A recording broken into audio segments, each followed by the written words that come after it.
आप सभी को विदित है कि परमेश्वर ने सृष्टि का निर्माण 6 दिन में किया और 7वें दिन विश्राम किया।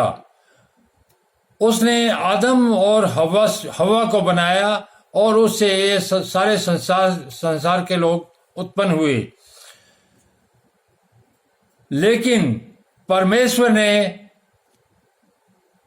आदम और हवा को बना के एक वाटिका, अदन वाटिका स्थापित की। उसमें फल पौधे इत्यादि काफी थे, क्योंकि परमेश्वर को अच्छा लगा कि लोग यहाँ आराम से रहें, पेड़ों की ठंडी छाया में, और फल फ्रूट खाएं। लेकिन परमेश्वर ने उनसे कहा कि सब कुछ खा लेना, लेकिन इस पेड़ के फल मत खाना। लेकिन सांप के बहकावे में आके उन्होंने वो फल खा लिया और वहीं से पाप की शुरुआत हुई। अब तो हम कलयुग में हैं, पाप बहुत बढ़ गए हैं और कोई इससे बच नहीं पा रहा। तो दान का यहाँ पर महत्व है, क्योंकि जो भी हम संसार में अपना जीवन यापन करने के लिए कार्य करते हैं, जो पैसा हमारे पास आता है उसमें पाप की मात्रा होती है। जितना ज्यादा पैसा आएगा उसमें उतना ही ज्यादा पाप आएगा। और साफ शब्दों में मैं तुम्हें सच सच बता दूं कि जितना ज्यादा पैसा आता है उतना ही पाप बढ़ता है उस परिवार में, उस मनुष्य में। उस पाप को कम करने का दान ही एकमात्र उपाय है। बिना दान के वो पाप कम नहीं होगा। इसलिए दान करना बहुत जरूरी है। दान का महत्व परमेश्वर की निगाह में बहुत है, और जो दान आप करते हो वो कभी खत्म नहीं होता। वो जीवन के बाद भी आपके काम आएगा, इस जीवन में भी काम आएगा।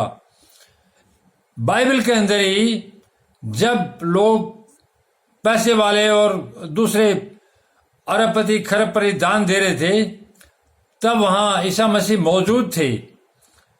तो उन्होंने देखा कि बहुत से लोगों ने बहुत बड़े बड़े दान दिए।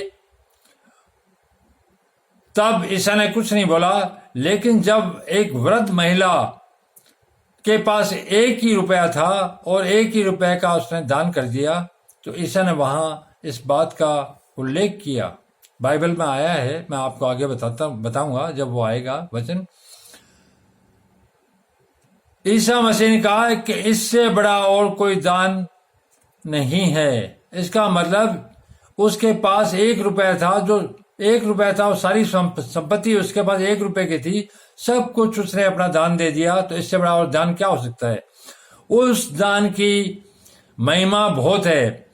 इसका मतलब यह है कि आप जो भी दान आप कर रहे हो वो किस रूप में कर रहे हो, आपकी भावना क्या है, आपका सोच क्या है, इसमें आपका सोच का महत्व है। अगर निस्वार्थ होकर आप दान कर रहे हो तो उसका बहुत महत्व है, और स्वार्थ से या कुछ प्राप्त करने के लिए दान कर रहे हो तो इसका महत्व तो है, लेकिन इतना नहीं है जितना आप सोच रहे हो। इसलिए दान दो, लेकिन दान देने से पहले सोचो कि पवित्र रूप में दिया गया दान बहुत ज्यादा महत्व रखता है। इसमें रुपया का महत्व नहीं है कि कितना दिया जाए, इसमें इतना ही महत्व है कि वो किस रूप में और किस भावना से दिया गया है। वही दान सर्वश्रेष्ठ होता है, वही परमेश्वर की निगाह में पवित्र होता है, और पवित्र दान आपका युगान युग साथ देता है।